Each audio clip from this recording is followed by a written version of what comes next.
back to the next episode of the TRA Performance Education Podcast with me, your Tiny Titan host, Vicky Masita. The other two ugly buggers, Paul and Lee, are not with me today. However, I do have a much prettier guest in the hot seat today by the name of Jonathan Pain. Good morning, Jonathan. How are you? Morning, Vicky. I'm grand. Very, very good. I see you've started off with a few lies already.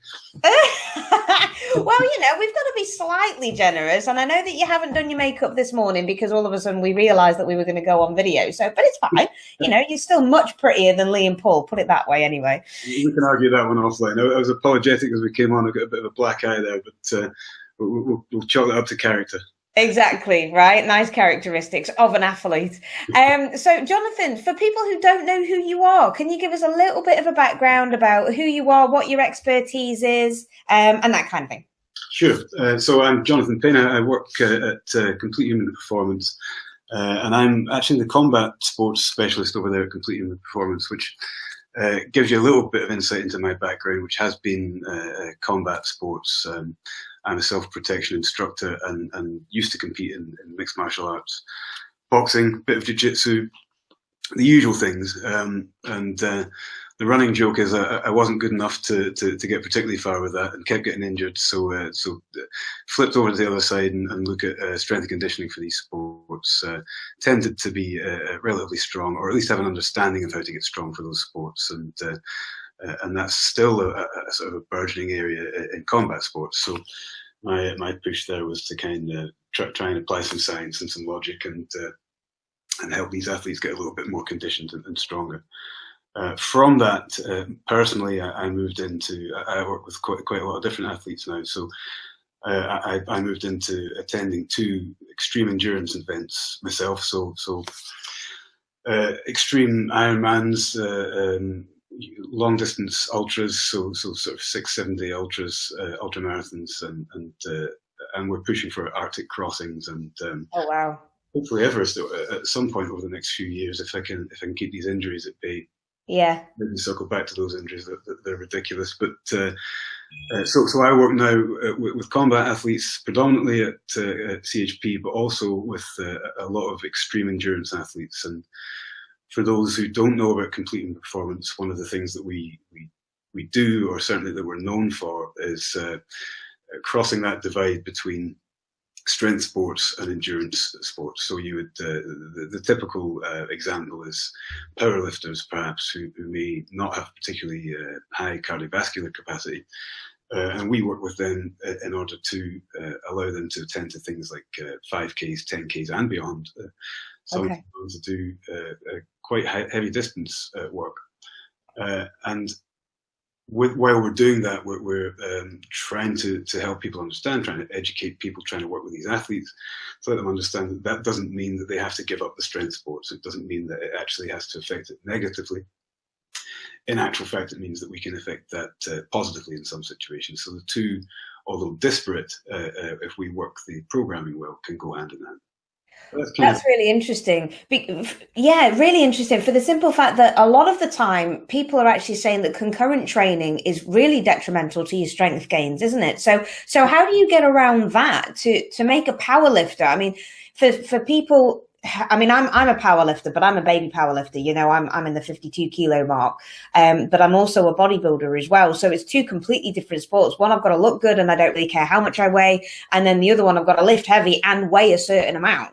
But obviously I do still need good cardiovascular health in order to do the bodybuilding training, which is all my volume stuff. So how would you actually be able to program a power lifter who's predominantly very heavy to get all of that endurance into them without it affecting their major lifts? Well, the methodology, and Alex wrote this book, The Hybrid Athlete, and that kind of does tend to go into some detail. But if you look at the consolidation of the stressors, and that's what we kind of tend to do. So if I track back a little bit, actually, I think the very first thing that happens with the idea of doing these things is that this kind of cardio kills gains. And as you say, we can be a little bit more intelligent and say perhaps concurrent training has an interference effect, and we need to be mindful of that.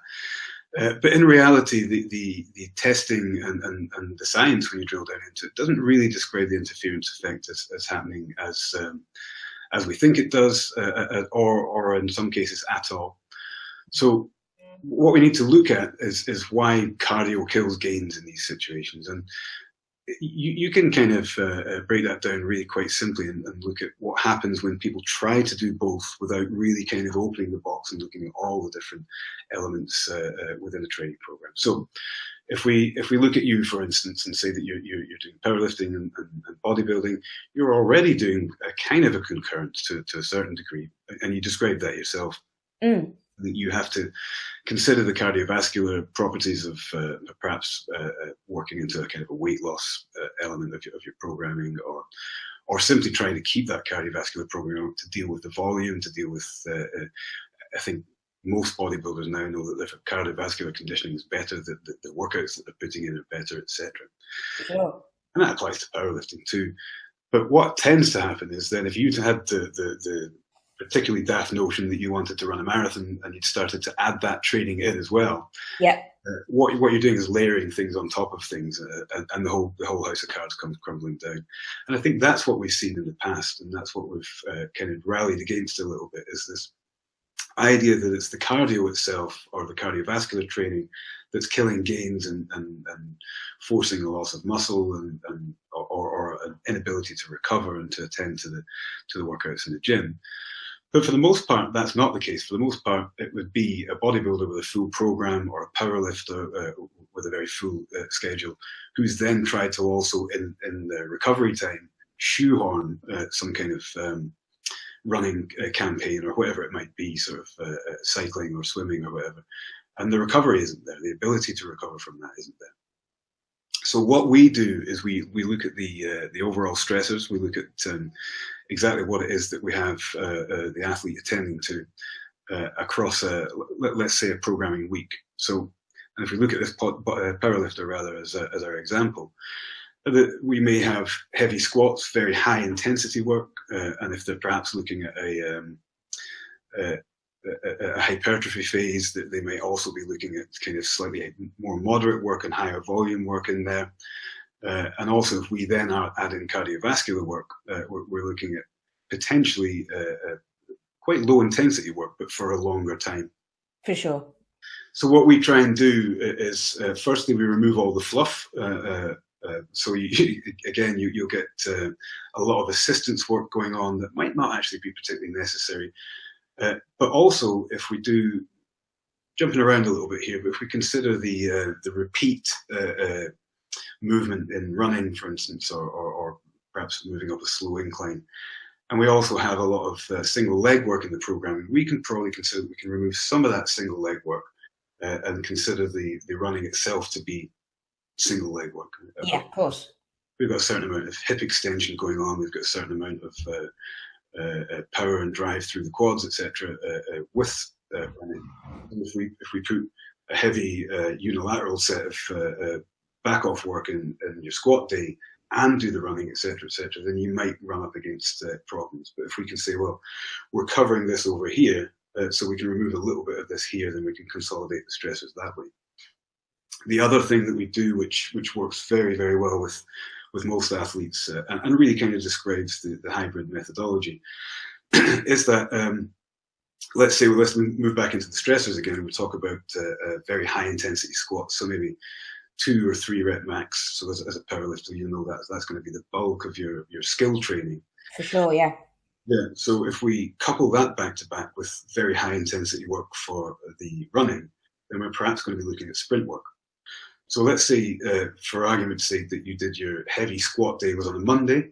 We might remove a little bit of the assistance work from that Monday and then hit some heavy sprint work almost directly after that. Again, as an example, directly after that squat session. So what you're doing is you're taking your very high intensity work and you're moving that up into one end of the program. And then later on in the week, if we were looking at earlier on in our example, talked about more moderate, perhaps some hypertrophy work. And again, I'm just throwing examples out there.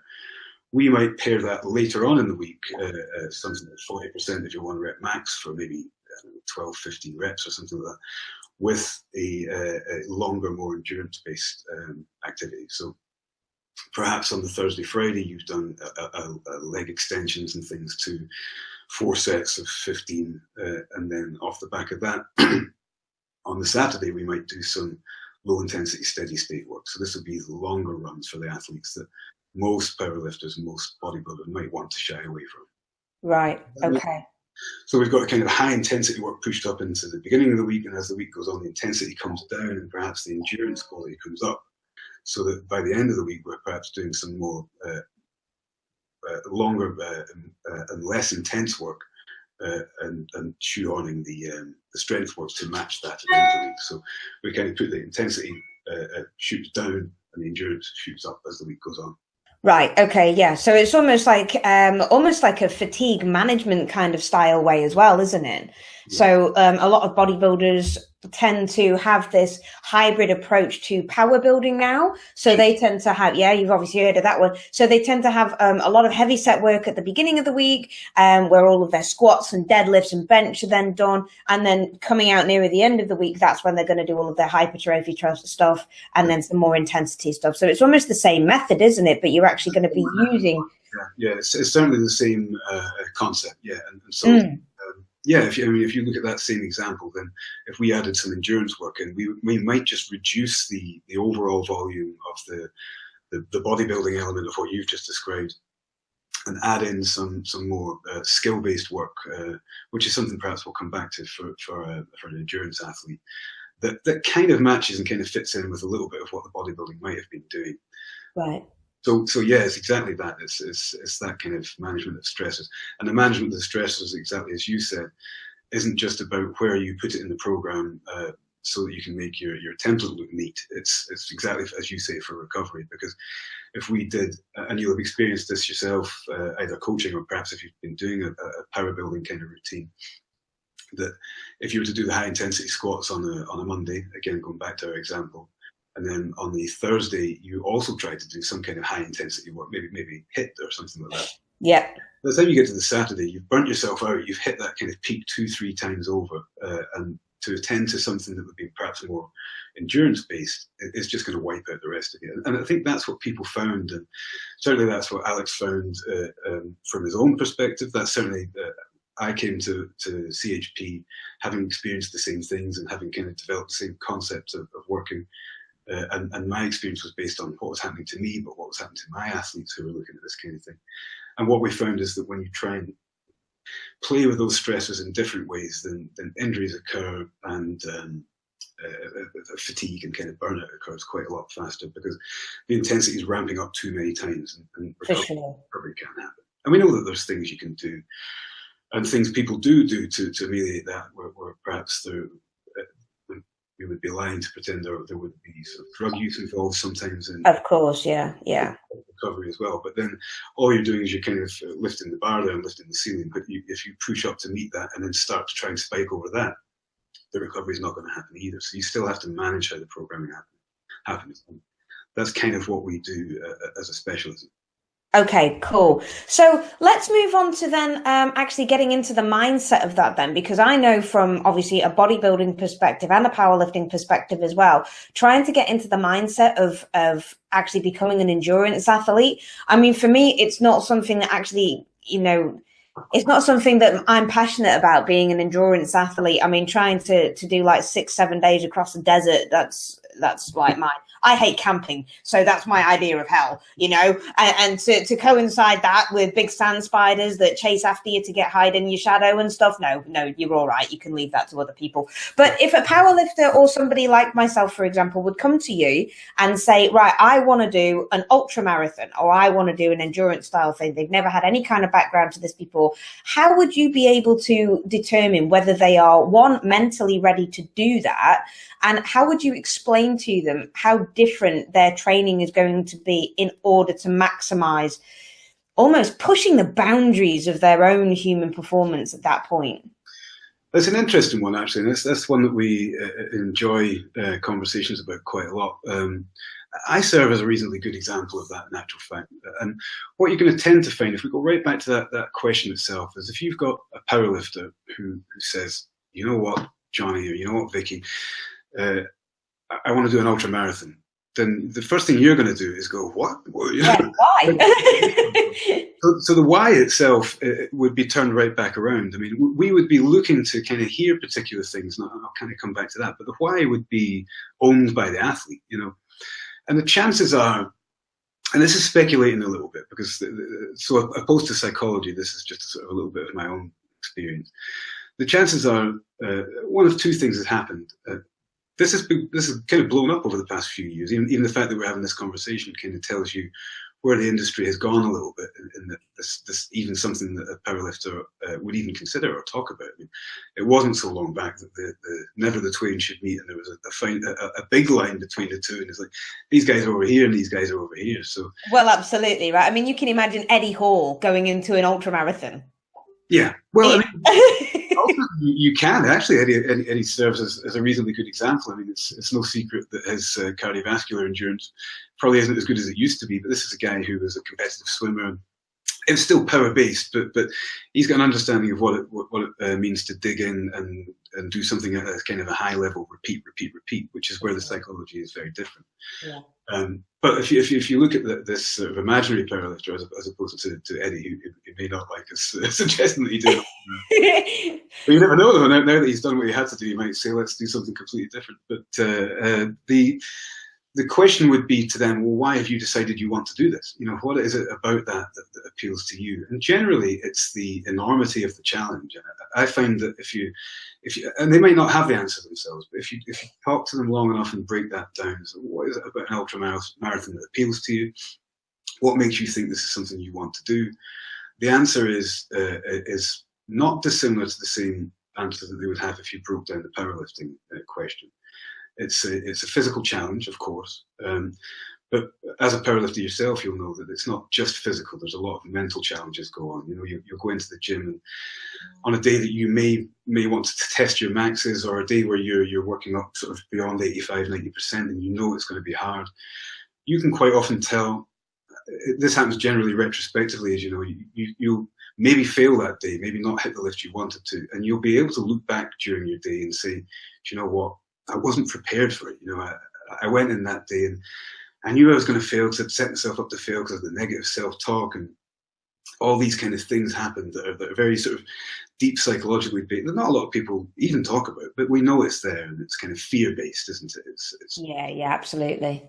Yeah, and whether it's an immediate fear, whether it's a kind of a slow-burning fear, that's generally there for people. So this kind of, I want to beat myself, I want to beat my former self, I want to beat the challenge in front of me, tends to be across the board in all athletes.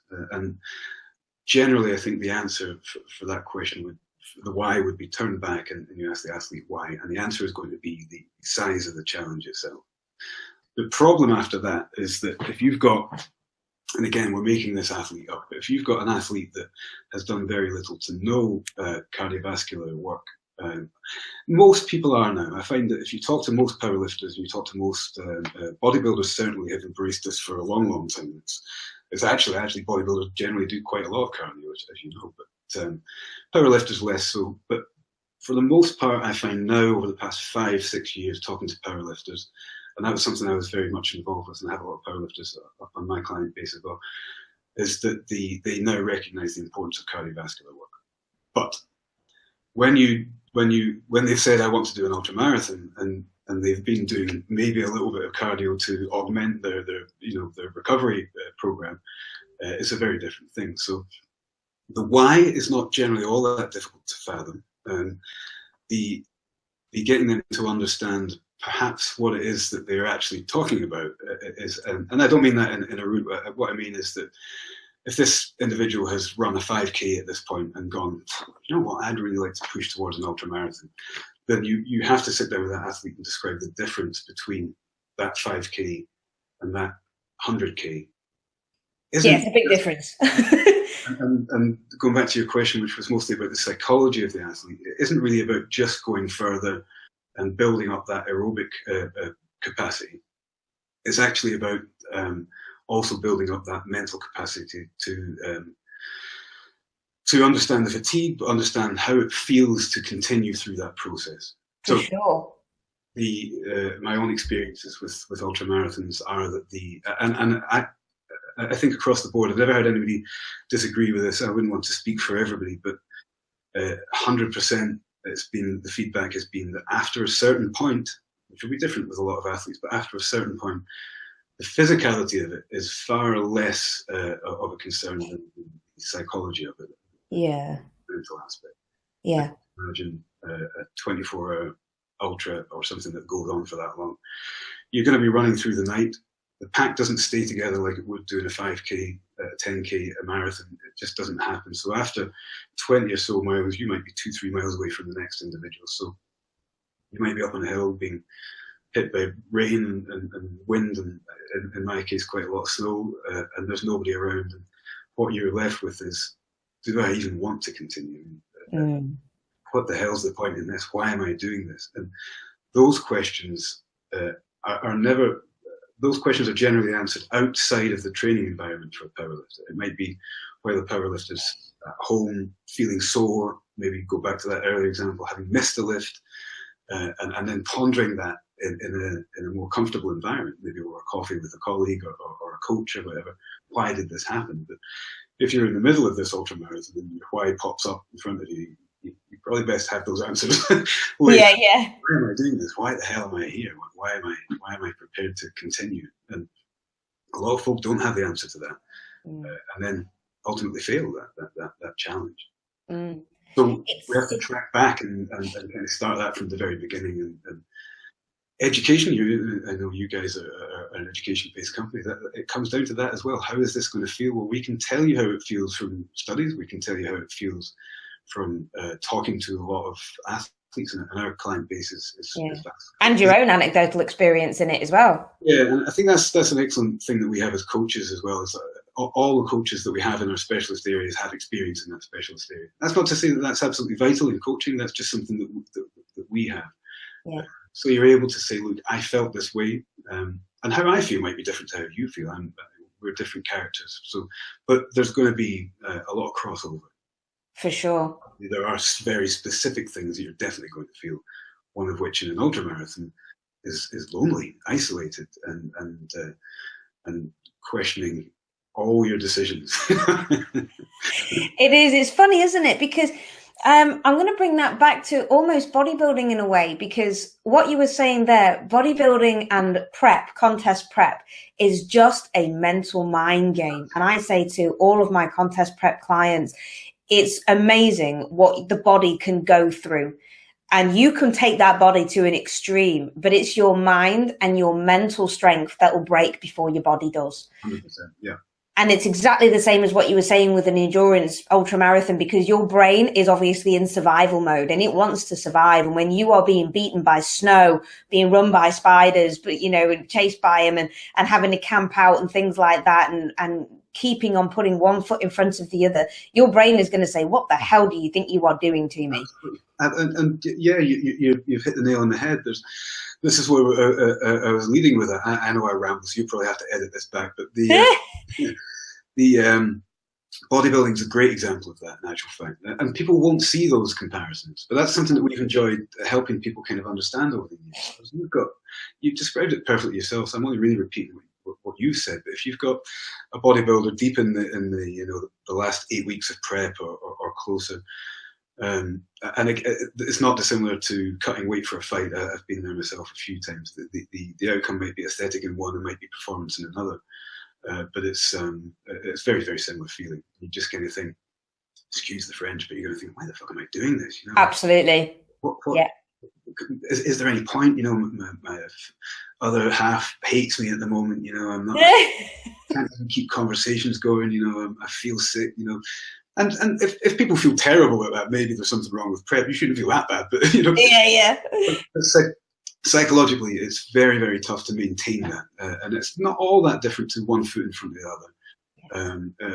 And in actual fact, it's that in particular is more psychological, or it's more singularly psychological than what we're discussing. But the parallels are vast. And actually, we found that bodybuilders and physique sport competitors, athletes that maybe had to go through weight cuts and have had to maintain a discipline for an extended period of time, tend to kind of meet that demand that little bit easier, or at least they have a previous understanding of it. So getting them to understand, look, you're going to question this. The questions are going to be as tough as the footfall, So yeah, that's an interesting comparison that we found that we can play with a little bit.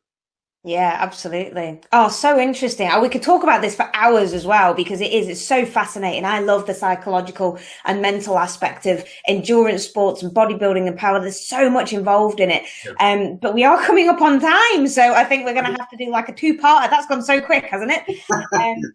So what we can do is I'll obviously speak to you a little bit more off air about possibly coming back for a secondary episode as well. But up until this point, are you still offering coaching at the moment? And if so, where can people find you and find more about your work? Well, yes, CHP very much have opened doors. We have, off the top of my, we have many coaches. I don't want to say how many because I'm terrible at that, remembering exactly how many we've got. But we've got coaches in every specialism. I don't want to do too much sales here, but yeah, in every specialism. And what we've found that's unique to us is that means that given our example, we have high-level specialist powerlifting coaches and bodybuilding coaches, but certainly powerlifting coaches to come back to our example. And we have high-level ultra-endurance coaches. So Trevor Yaffe on one side versus perhaps Nicodemus Holland, who ran the marathons, extraordinary athlete. Both those guys have huge experience in their fields, but what they can do now within CHP is reach across the table and talk to an athlete and an expert coach in one of these disparate fields. And when we're putting together programming, we can have a round table discussion to figure out what it is that's going to be best for this particular athlete. So we have all those coaches. All those coaches are available to take on clients at the moment, and we can be found at completeyourperformance.com. Easy to find. You can find us on Instagram under the same handle that was at Complete Your Performance. You can find me on Instagram at Jonathan Pain, as it sounds. And yeah, we're there. We're ready to talk. If people just want to chat a little bit more about that, you can tell by the fact that I've soaked up a half an hour just blethering here. That just talking about it's fun. Just talking about it and getting people to kind of sort of have a few ideas, and maybe they want to go away and get their coaching elsewhere and manage that themselves. That's up to them. But the conversation's there. So yeah, come on board and have a chat. Brilliant. So what I'll do is I'll put all of those links in the YouTube comments underneath here, guys, as well. So, do have a look on those and give everybody a follow as well. If you have any questions whatsoever for myself or for Jonathan or for any other coaches at Complete Human Performance, then again, put them in the comments section, and I'll make sure that either Jonathan or one of the other coaches who's more inclined or that professional or that niche will obviously get back to you as soon as they possibly can. All right. So once again, John, thanks so much for giving up your time today. Really appreciate it. It's been such an interesting chat. And I will speak to you all, guys, next time on the TRA podcast. So enjoy the week, and I'll see you soon. Thank you.